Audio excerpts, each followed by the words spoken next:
Hi అందరికీ welcome to సోహానా vlogs. ఇంట్లో కూరగాయలు లేనప్పుడు ఇలా సింపుల్‌గా ఒకసారి పప్పుచారు చేసుకొని చూడండి. చాలా బావుంటుంది.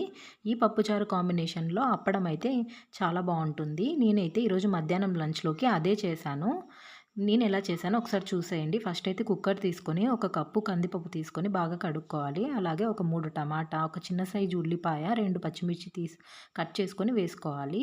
అందులోకి తగినంత పసుపు, పొంగకుండా కొంచెం నూనె వేసుకొని ఒక గ్లాస్ నీళ్లు పోసుకొని కుక్కర్ మూత పెట్టి 5-6 విజిల్స్ వచ్చేదాకా పెట్టుకోవాలి. 6 విజిల్స్ వచ్చాక ఆఫ్ చేసుకొని ఆవిరంతా పోయే వరకు అలాగే పెట్టుకోవాలి. ఆవిరి పోయిన తర్వాత ఓపెన్ చేసి బాగా మెదుపుకోవాలి. ఇలా మెదుపుకున్న దాంట్లో ముందుగానే నేను చింతపండు నానబెట్టి పెట్టుకున్నాను. ఆ వాటర్‌ని పోసుకోవాలి. అలాగే తగినంత ఉప్పు, అలాగే రసం పౌడర్ కూడా వేసుకోవాలి. రసం పౌడర్ ఏదైనా పర్లేదు. ఇంట్లో ఇంట్లో తయారు చేసుకున్నదైనా పర్లేదు. నేనైతే బయట నుంచి తెచ్చింది వేశాను ఎంటీఆర్. అలాగే కొంచెం కరివేపాకు, కొత్తిమీర కూడా వేసుకొని బాగా పొంగొచ్చేంత వరకు మరిగించుకోవాలి. పొంగొచ్చిన తర్వాత నేను కారం వేశాను. ముందే కూడా వేసుకోవచ్చు. నేను పాప కోసమని ఇప్పుడు వేశాను.